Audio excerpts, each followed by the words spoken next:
Hello, my name is Sean Dector. I'm a current 4th grade teacher in the Mountain View Wisman School District.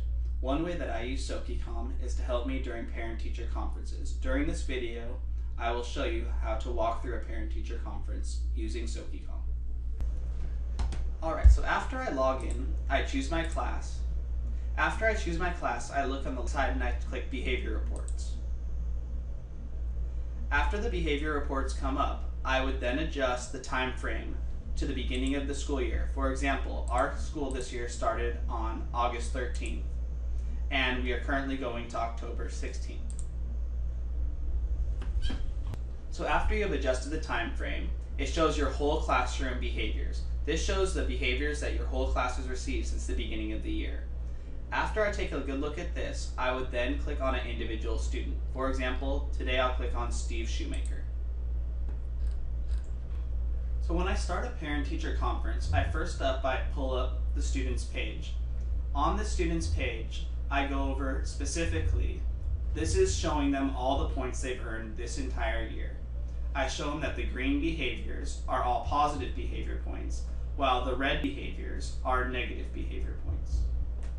You can look at that certain points I give more points to and certain points I give less points. For example, in participation, I award the students every time they participate in class. And if you look, Steve participates quite frequently in class.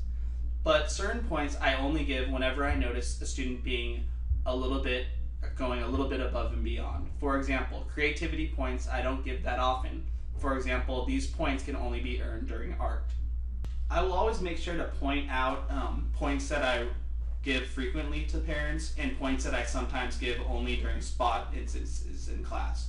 Because you always want to make sure parents know if their child is really participating in certain areas or if they haven't been making the cut. Sometimes you need to go a little bit more specific about a certain behavior. For example, if I look at Steve Shoemaker's page, I see that he has 3 no homeworks and 26 homeworks. So I would let the parents know we've had 29 homeworks available and 3 of the days he did not turn in his homework. Sometimes during a parent-teacher conference, a parent might ask a question. I noticed that my child is missing 3 homeworks. As a teacher, it's helpful to go back in the history and look when their child specifically missed a homework. For example, Steve missed 1 homework on Wednesday, October 10th. Before a parent-teacher conference begins, I always like to scroll through the history to see if there's any specific comments I left for a child.